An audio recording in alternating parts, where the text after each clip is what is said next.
તો મિત્રો આની એક આંતરક્રિયા પરોપજીવન તરફ આપણે આગળ વધીએ।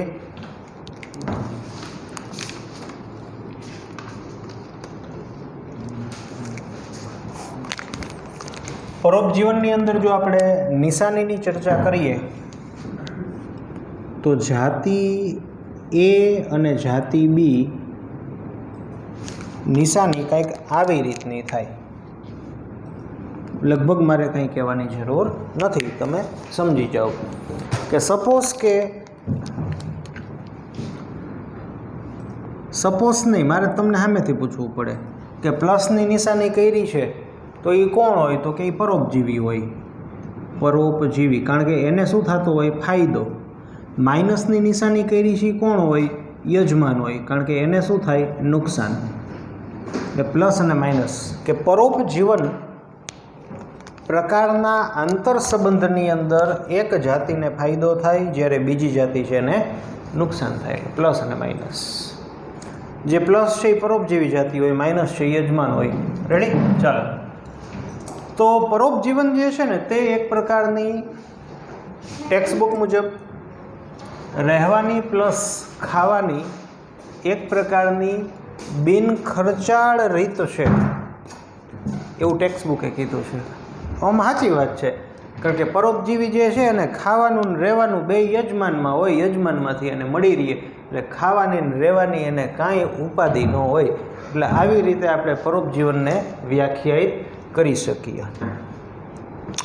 પરોપજીવન જે છે તે નીચલી કક્ષાના સજીવોની અંદર જોવા મળે છે, એમાં કોઈ શંકાને સ્થાન નથી। એક્ઝામ્પલ તરીકે બેક્ટેરિયા। આપણને ખ્યાલ જ છે કે જે બેક્ટેરિયા હકીકતે આપણને રોગ કરે છે તેઓ મોટે ભાગે પરોપજીવી જ છે। એનો એમ છે આપણા શરીરમાં આવીને પોષણ મેળવવું, પણ આ તો સાથે સાથે બીજા રોગના લક્ષણો પણ આવે છે। તો નીચલી કક્ષાના સજીવોની અંદર પરોપજીવન જોવા મળે છે એવું નથી। પરોપજીવન વનસ્પતિઓથી માંડીને ઉચ્ચ કક્ષાના પૃષ્ઠવંશીઓ જે છે એની અંદર પણ વિકસિત થયું છે। એટલે ભાવાર્થ શું છે? ભાવાર્થ આવો છે કે ઘણી બધી અમુક વનસ્પતિઓ પણ પરોપજીવી છે, અમુક ઉચ્ચ કક્ષાના પૃષ્ઠવંશી પ્રાણીઓની અંદર પણ અથવા તો તેઓ પણ પરોપજીવી છે। એટલે પરોપજીવન નીચલી કક્ષાથી માંડીને વનસ્પતિ ને વનસ્પતિથી આગળ જતા ઉદ્વિકાસીય ક્રમમાં આગળ જતા ઉચ્ચ કક્ષાના પૃષ્ઠવંશીઓની અંદર પણ વિકસિત થયું છે। રેડી? ચાલો, બીજી વાત કરી છે પરોપજીવી હોય ને, પરોપજીવી ઘણી પરોપજીવીની જાતિઓ એવી હોય કે જે કોઈ ચોક્કસ યજમાન હોય ને એના ઉપર જ પરોપજીવન જીવી શકે। સપોઝ કે આ યજમાન છે અને આ પરોપજીવી છે, તો એ ચોક્કસ યજમાન ઉપર જ જીવે, બીજો કોઈ યજમાન હોય તો એનામાં ન જીવી શકે।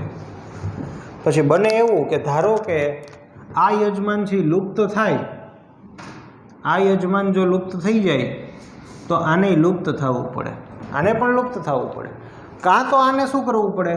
કાં આને એવો ઉદ્વિકાસ સાધવો પડે કે તે નવા યજમાનમાં રહી શકે, કાં તે નવા યજમાનમાં રહી શકે એવો એને ઉદ્વિકાસ જે છે એ સાધવો પડે।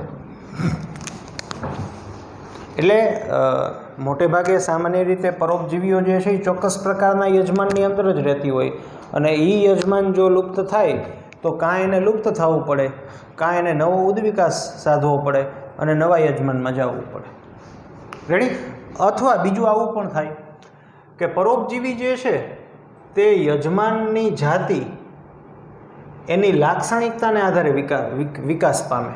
ન સમજાણું, આમાં સમજાઈ જાય। જો મીન્સ કે કહેવાનો ભાવાર્થ એવો છે કે યજમાન જાતિ જે છે એના લક્ષણમાં ફેરફાર થાય ને એટલે આને ફેરફાર કરવો પડે, એના આધારે વિકસિત થાય અથવા વિકસવું પડે, એને પણ એવો ઉદ્વિકાસ સાધવો પડે કે ધારો કે યજમાન છે એ પરોપજીવીનો પ્રતિકાર કરવા માટેના લક્ષણો વિકસાવે।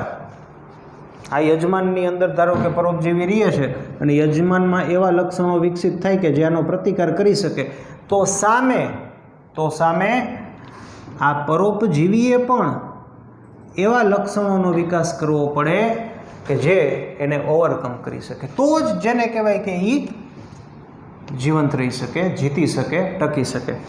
એટલે યજમાન છે એ પરોપજીવીનો પ્રતિકાર કરવા માટેના લક્ષણો વિકસાવે તો પરોપજીવીને પણ યજમાનની જે આ ક્રિયાવિધિ છે, પ્રતિકાર કરવાની જે ક્રિયાવિધિ છે એને નિષ્ક્રિય કરવા માટે અનુકૂલન સાધવું પડે અથવા તો ક્રિયાવિધિ વિકસાવવી પડે, તો જ તે ટકી શકે, બાકી ટકી શકે નહીં.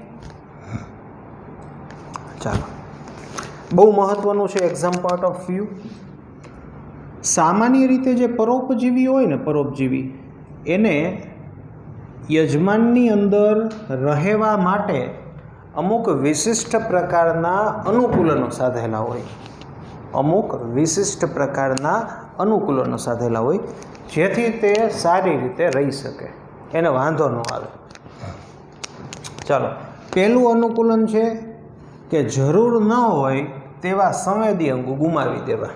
જરૂર ન હોય તેવા સંવેદી અંગો ગુમાવી દેવા. હવે આ પ્રકારના અનુકૂલનની જરૂર શું, હું તમને એક એક્ઝામ્પલ સાથે સમજાવું કે સંવેદી અંગો ગુમાવવાથી એને શું ફાયદો.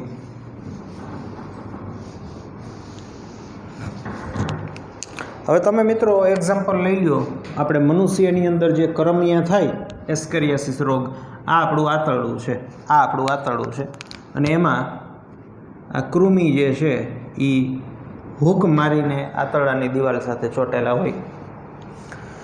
હવે સપોઝ કે એની ચામડી છે એ સંવેદી અંગ તરીકે વર્તે છે, અથવા તો એની અંદર રહેલું કોઈ અંગ, બાહ્ય અંગ કે જે સંવેદી અંગ તરીકે વર્તે.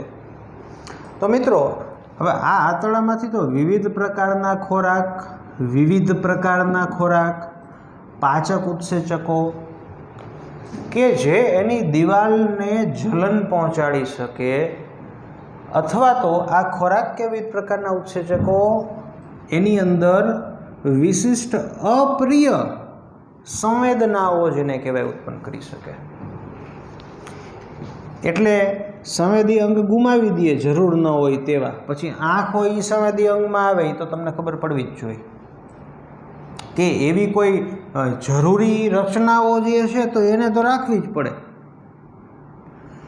પણ જરૂરી ન હોય તેવી રચના ગુમાવે એટલે શું થાય કે યજમાનની અંદર રહીએ તો આવા જ્યારે કંઈક લોચા થાય તો એને વાંધો ન આવે. આ પહેલું લક્ષણ. બીજું પરોપજીવીઓનું વિશિષ્ટ અનુકૂલન કે લક્ષણ તો કે યજમાન સાથે ચોંટી રહેવા માટે ગુંદરિયા અંગો, એવા અંગ કે જેના થકી તે યજમાન પેશી સાથે, યજમાન સાથે, એના અંગ સાથે ચોંટી શકે.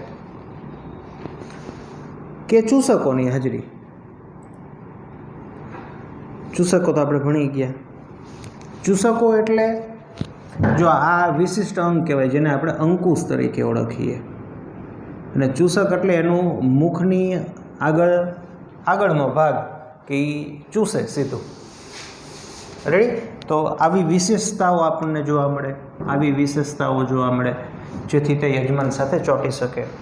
ત્રીજું, પાચન તંત્રનો લોપ. બને ત્યાં સુધી પાચન, કારણ કે આને તો શું છે,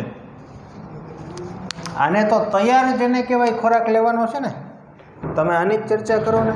આપણા આંતરમાર્ગની અંદર ખોરાકનું પાચન થઈ જાય, આ પાચિત ખોરાકનો જ સીધો આ ઉપયોગ કરવાનો છે, એટલે એને પાચન તંત્રની કંઈ એવી ખાસ વિશિષ્ટ જરૂર નથી. પરોપજીવીઓને પાચન તંત્રની વિશિષ્ટ જરૂર નથી, કારણ કે સરળ સ્વરૂપે સીધું જ જેનું શોષણ થઈ શકે એવા સરળ સ્વરૂપનો ખોરાક જ સીધો જ યજમાનમાંથી લે, એટલે એને કોઈ પાચનની જરૂર નથી. અને કુદરતી રીતે તેઓ ઉચ્ચ પ્રજનન ક્ષમતા વિકસાવે છે. ઉચ્ચ પ્રજનન ક્ષમતા એટલે ઘણા બધા પ્રકારના આ કરમિયાઓ ઈંડા જેને કહેવાય કે એ મૂકે, જેથી પોતાની ચિરંજીવિતતા, પોતાનું અસ્તિત્વ, ચિરંજીવિતતા નહીં પરંતુ પોતાની ભાવિ પેઢીનું જે અસ્તિત્વ જે છે અથવા પોતાની પેઢીઓ જે છે એ જળવાઈ રહે, પોતાનું નામો નિશાન મટે નહીં. અને આ ચાર હોવા જ જોઈએ. જો આ ચાર વિશેષતાઓ, અનુકૂલનો એની અંદર જોવા ન મળે તો આપણને નહીં પરંતુ આ પોતાનું જેને કહેવાય જીવનચક્ર કે પોતાની ભાવિ પેઢી જે છે એને ટકાવી શકે નહીં. રેડી? ચાલો, હવે આ પણ બહુ મહત્ત્વનું એક્ઝામ પોઈન્ટ ઓફ વ્યૂ. પરોપજીવીનું જીવનચક્ર. આપણને આમ તો મેલેરિયાની તો ખબર જ છે મેલેરિયાની અંદર જે પ્રજીવો જે છે ને, આ પ્રજીવો પોતાનું જીવનચક્ર પૂરું કરવા માટે એને 2 યજમાનની જરૂર પડે. એક છે મનુષ્ય અને બીજું છે મચ્છર. પણ આજે ઘણા બધા એવા પરોપજીવીઓ છે કે જે એક કે તેથી વધુ યજમાનની એને જરૂર પડે. શેના માટે? પોતાનું જીવનચક્ર પૂરું કરવા માટે. તો એક્ઝામ પોઈન્ટ ઓફ વ્યૂ બહુ મહત્ત્વની બાબત છે કે માનવ યકૃત કૃમિ છે ને, એને માનવ સિવાયના બીજા 2 એટલે ટોટલ 3 યજમાનની જરૂર પડે ત્યારે એનું જીવનચક્ર પૂરું થાય. જીવનચક્ર પૂરું થવું એટલે શું? ફરીથી કહી દઉં. જન્મ લેવો, વૃદ્ધિ પામવી, મૃત્યુ પામવું એન્ડ સાથે સાથે પ્રજનન કરીને નવી સંતતિ ઉત્પન્ન કરવી, એને જીવનચક્ર પૂરું થયું કહેવાય. જન્મ લે, વૃદ્ધિ પામે, મૃત્યુ પામે પણ પ્રજનન કરીને નવી સંતતિ ઉત્પન્ન ન કરી શકે તો એને જીવનચક્ર પૂરું થયું એમ ન કહેવાય. આવું આપણે ભણી ગયા. ચાલો, રેડી? તો પરોપજીવીઓ જે છે એની અંદર ઘણી વખત મીન્સ કે યજમાન જે છે એની અંદર પણ વિવિધતાઓ જોવા મળે છે. ઘણાને 1 થી વધુ યજમાનની જરૂર પડે, ઘણાને 1 યજમાનની જરૂર પડે. રેડી? ચાલો. પરોપજીવીઓ સામાન્ય રીતે જે પણ યજમાનની અંદર દાખલ થાય એને બધા જ એસ્પેક્ટથી નબળા પાડી દઈએ. એની ઉત્તરજીવિતતા અથવા દેશી ભાષામાં કહું તો એ જેટલું જીવવાનો હોય, એનો જેટલો જીવનનો સમય હોય એમાં ઘટાડો કરે. કે 90 વર્ષ જીવવાનો હોય તો એનાથી ઓછું થઈ જાય, 40 વર્ષ જીવવાનું હોય તો ઓછું થઈ જાય, 30 થઈ જાય, 35 થઈ જાય, 20 થઈ જાય, 25 થાય. વૃદ્ધિ અટકાવે, કારણ કે એનું મેઇન કામ જ અલ્ટિમેટલી પોષક દ્રવ્યો પોતાને લઈ લેવાનું. બોડીને મળે નહીં એટલે બોડીના બધા જ ફંક્શન જે છે એ ખોરવાય. પ્રજનનનો દર ઓછો કરવો, પ્રજનનનો દર ઓછો કરવો. આ બ્રોડ એસ્પેક્ટમાં કીધું છે, કોઈ એક એક્ઝામ્પલ સાથે નથી કીધું, બ્રોડ એસ્પેક્ટની અંદર કીધું છે કે ઓલ ઓવર જેને કહેવાય ને કે પરોપજીવીઓ યજમાનની અંદર ઉત્તરજીવિતતા, એની વૃદ્ધિ, પ્રજનન ક્ષમતા એની અંદર ઘટાડો કરે. ઉપરાંત પ્રાણીઓના એસ્પેક્ટથી આપણે ચર્ચા કરીએ કે કોઈ પ્રાણી છે એની અંદર પરોપજીવીઓ પ્રવેશે, લાગુ પડતા પરોપજીવીઓ પ્રવેશે તો શારીરિક કમજોરી એની અંદર ઉદ્ભવે. ઉદાહરણ તરીકે હરણ લ્યો કે હરણ જે છે એની અંદર પરોપજીવી આંતરડામાં આવ્યા, પોતે બધું ખાઈ જાય એટલે હરણના ભાગે જોઈએ એટલું વધતું નથી, જેથી હરણ જે છે એની અંદર ઓલ ઓવર જેને કહેવાય કે તાકાત ઘટે, શક્તિ ઘટે, પૂરતું પોષણ નથી મળતું. હવે જો સિંહ આની પાછળ દોરે તો એ જે હરણ છે ને એનું પરભક્ષણ થઈ જવાની શક્યતા વધી જાય. એટલે સ્વસ્થ હરણ કે હરણ વિથ પરોપજીવી, તો હરણ વિથ પરોપજીવી કે જેની અંદર શારીરિક કમજોરી જોવા મળે છે તો એનું પરભક્ષણ થવાની શક્યતાઓ જે છે તે વધી જાય છે. રેડી? ચાલો. તો આજે આપણે પરિસ્થિતિને, કુદરતને, નેચરને એવો પ્રશ્ન પૂછીએ કે એમનેમ આપણને પ્રશ્ન થાય કે શું પરોપજીવીઓએ આદર્શ ન બનવું જોઈએ? આદર્શ એટલે કઈ રીતે આદર્શ, અથવા કેવા આદર્શ, અથવા તો એમ કહેવાય કે શું આદર્શ પરોપજીવી એવો હોવો જોઈએ કે જે યજમાનને નુકસાન કર્યા વિના પોતે વિકસિત થાય, અથવા તો એવો ઉદ્વિકાસ થવો જોઈએ. આપણે નેચરને એવો પ્રશ્ન પૂછીએ કે એવું કેમ નથી થતું કે પરોપજીવી જે છે તે યજમાનને નુકસાન પહોંચાડ્યા વિના વૃદ્ધિ પામે. હવે સપોઝ કે કોઈ પરોપજીવી જે છે એની અંદર ઉદ્વિકાસ થાય છે અને ફાઇનલી એવું બને કે તે યજમાનને નુકસાન કર્યા વિના વૃદ્ધિ પામે, તો મિત્રો એને પરોપજીવી ન કહેવાય. તો પછી પરોપજીવીની જે વ્યાખ્યા છે એમાંથી બહાર નીકળી જાય તો એને પરોપજીવી ન કહેવાય. તો તમને એમ થાય કે ધારો કે એવું બને કે કોઈ પરોપજીવીમાં એવો ઉદ્વિકાસ થયો પરંતુ છતાં પણ તે કોઈ સજીવ કે યજમાન ઉપર આધાર રાખે છે કાંઈ કર્યા વિના, તો એને શું કહેવાય? તો એ આપણે ભણવાનું આવશે.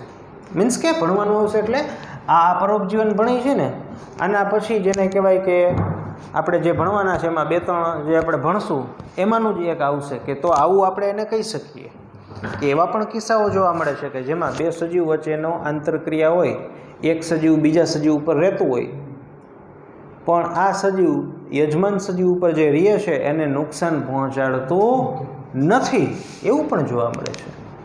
રેડી? ચાલો આગળ. પરોપજીવી જે છે ને એના પ્રકાર, પરોપજીવીઓના પ્રકાર 2 રીતે પડી શકે. એક છે સ્થાનને આધારે અને બીજો છે સમયને આધારે. સ્થાનને આધારે અને સમયને આધારે. પહેલું સમયને આધારે. સમયને આધારે જો આપણે, સમય એટલે કેટલા સમય સુધી તે પરોપજીવી તરીકે રહે, એને આધારે હું કહું ને તો 2 પ્રકાર પડે. એક છે કાયમી પરોપજીવી, બીજા છે હંગામી પરોપજીવી. કાયમી પરોપજીવી એટલે શું? કે જેનું જીવનચક્ર હર હંમેશ જેને કહેવાય કે જીવનચક્રના દરેક તબક્કે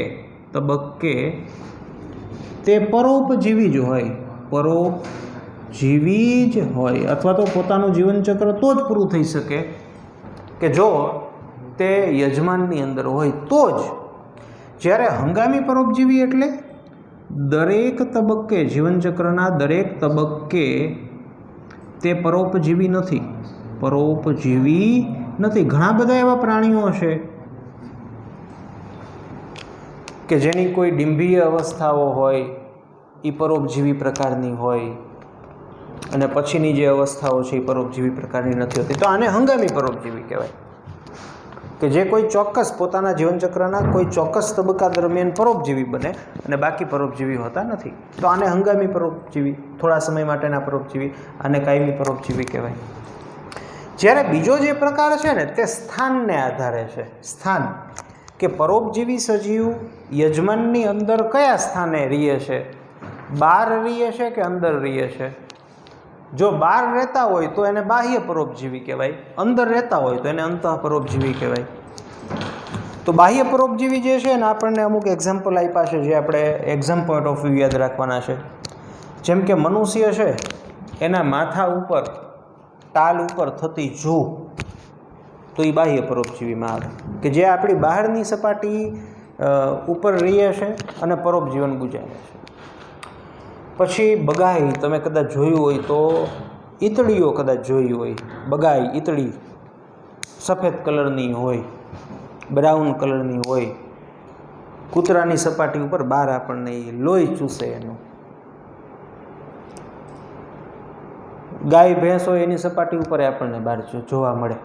અને આ જે ઈતળી હોય ને એને બગલાઓ એ ખાઈ જાય, પાછા અન્ય કોઈ પક્ષીઓ એની ખાઈ જાય. આ જ એક્ઝામ્પલ આપણે ફરીથી હમણાં જ ભણવાનું છે, એ ખાઈ જાય. તો ઈતળીઓ, બગાઈ, પછી અમરવેલ પરોપજીવી, તમને ખ્યાલ છે કે વાળમાં થાય ને અન્ય વનસ્પતિ હોય એના આધારે થાય ને એમાંથી પોષક દ્રવ્યો મેળવે. પછી અરિત્રપાદ એક સંધિપાદ સમુદાયનું પ્રાણી છે જે ઘણી વખત ઘણી ખરી માછલીઓની બાહ્ય સપાટી ઉપર એઝ અ પરોપજીવી તરીકે રહેતી હોય. પરોપજીવી, આ બાહ્ય પરોપજીવી. જ્યારે અંતઃ પરોપજીવી જે છે તે યજમાનની અંદરના શરીરમાં જેને કહેવાય અંદરની બાજુએ રહેતા હોય. આપણને ખ્યાલ જ છે મેલેરિયાના પ્રજીવો છે, કરમિયા છે, તો આ બધાય અંતઃ પરોપજીવીની અંદર વ્યાખ્યાયિત કરવામાં આવે. એટલે પરોપજીવીઓ જે છે એની અંદર કાયમી, હંગામી આ રીતે પણ જેને કહેવાય 2 પાર્ટ્સ પડે, આ રીતે પડે. પછી કાયમી હોય તે બાહ્ય પણ હોઈ શકે, કાયમી છે એ અંતઃ પણ હોઈ શકે. એવી જ રીતે હંગામી છે એ બાહ્ય પણ હોઈ શકે, હંગામી છે એ અંતઃ પણ હોઈ શકે. અથવા તો બાહ્ય પરોપજીવી કાયમી પણ હોઈ શકે, બાહ્ય પરોપજીવી હંગામી પણ હોઈ શકે. અથવા અંતઃ પરોપજીવી હંગામી હોઈ શકે કે કાયમી હોઈ શકે. આપણે કાયમી પરોપજીવી વાયરસ છે ને કાયમી પરોપજીવી કહેવાય. તે ઓલવેઝ યજમાનની અંદર હોય તો જ એનું જીવનચક્ર પૂરું થાય. આવું આપણે 11th માં આવતું. રેડી? ચાલો. પછી માદા મચ્છર, ખાસ કરીને રોગકારક માદા મચ્છરો, મેલેરિયાની ચર્ચા કરીએ. આપણે હાલતા ગમે ત્યાં લખ્યું હોય, બોલતા હોય કે માદા એનોફિલિસ મચ્છર કરડે ને તો આપણને મેલેરિયા થાય. તો માદા જ કેમ, નર કેમ નહીં? નર કેમ નહીં? પણ હકીકતે મચ્છર છે ને મિત્રો, એ પરોપજીવી નથી. આપણને એમ થાય કે ના, એ આપણું રુધિર ચૂસીને પોતે પોષણ મેળવે છે. તો હકીકતે શું છે એની આપણે ચર્ચા કરીએ.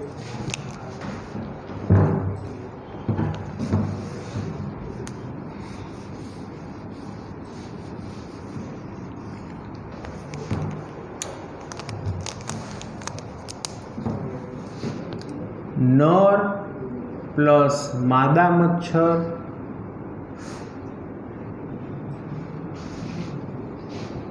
પરોપજીવી નથી, મનુષ્ય માટે પરોપજીવી નથી. ચાલો, કુદરતી રીતે નર અને માદા મચ્છર એટલે કે તેઓ પુષ્પના રસમાંથી પોષણ મેળવે.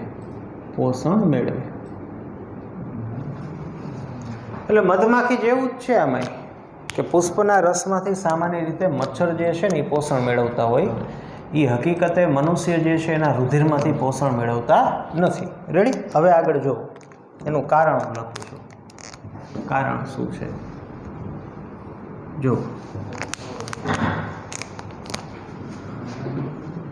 માદા મચ્છર ને અંડજનન માટે અંડકોષો કે ઈંડાઓના નિર્માણ માટે આયર્નની જરૂર પડે.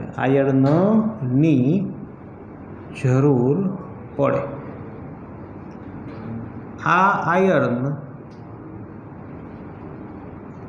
તે એટલે કે મચ્છર મનુષ્યના રુધિરમાંથી મેળવે. બસ, પૂરું. એટલે આપણા રુધિરની અંદર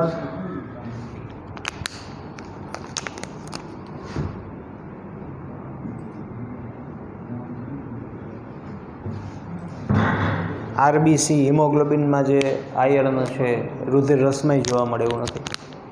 એમાંથી જેને કહેવાય કે એ લોકો એનો મેઇન એમ છે આયર્ન મેળવવું, કે જેની જરૂર અંડજનન માટે માદા મચ્છરને જરૂર પડે. આ હેતુસર મચ્છર રુધિર ચૂસે છે, નહીં કે પોષણના હેતુસર. જો પોષણના હેતુસર એને રુધિર લીધું હોય ને તો આપણે પરોપજીવી તરીકે કહેત. એટલે મચ્છર હોય ને એને હકીકતે સાચા પરોપજીવી માનવામાં આવતા નથી. એની પાછળનું આ એક કારણ છે. રેડી? ચાલો, પછી બીજું એક બહુ ખૂબ જ જેને કહેવાય કે ઇન્ટરેસ્ટિંગ એક એક્ઝામ્પલ છે પરોપજીવનની અંદર જ, જેને અંડ પરોપજીવન તરીકે ઓળખવામાં આવે છે. અથવા તો આ બાબત જે છે એ સામાજિક રીતે પણ ઘણી બધી જાણીતી છે. તમને ખ્યાલ હોય તો કોયલ છે ને એ પોતાના ઈંડા સેવવા માટે એ બીજાના માળામાં ઈંડા મૂકી આવે. આને એક પ્રકારનું અંડ પરોપજીવન તરીકે ઓળખવામાં આવે છે. કે કોયલ પક્ષી પોતાના ઈંડા અન્ય યજમાનના માળાની અંદર સેવન કરવા માટે મૂકી આવે, પોતાને સેવન કરવું નહીં. આને અંડ પરોપજીવન કહેવાય. પણ બહુ એક મસ્ત વાત કીધી છે આને લગતી, કે અંડ પરોપજીવન ખૂબ જ લાંબા ગાળે ઉદ્વિકાસીય રીતે જોવામાં આવે ને તો ધીમે ધીમે આવું થવાની શક્યતાઓ વધે. કે યજમાન જે છે ને, કે જે આના ઈંડાનું સેવન કરે તો ધીમે ધીમે આના જે ઈંડાઓ છે ને એનો વિકાસ આના મત મુજબની થતી જાય. એનો કદ છે, એનો રંગ છે, એ લાંબે ગાળે આના મત મુજબનો થતો જાય. અને છેલ્લે લાંબે ગાળે એવું પણ બની શકે કે આને પોતાના ઈંડા યજમાનના માળામાંથી શોધવા માટે, વિજાતીય એટલે અલગ, વિજાતીય ઈંડા એટલે અલગ, પોતાના ઈંડાઓ યજમાનના માળામાંથી શોધવા માટે એની તક ધીમે ધીમે ઓછી થતી જાય, મુશ્કેલી પડે. તો આ છે અંડ પ્રકારનું પરોપજીવન. તો આ વાત થઈ ઓલ ઓવર પરોપજીવનની. એક્ઝામ પોઈન્ટ ઓફ વ્યૂ ખાસ તમને કહું, પરોપજીવીઓના વિશિષ્ટ અનુકૂલનો, પરોપજીવીઓનું જીવનચક્ર, પછી પ્રકારની અંદર એના આ એક્ઝામ્પલ્સ, આ શા માટે માદા મચ્છરને પરોપજીવી તરીકે માનવામાં નથી આવતા, અને અંડ પરોપજીવન શું છે તેનું એક્ઝામ્પલ. રેડી? તો મળીએ મિત્રો આવતા લેક્ચરની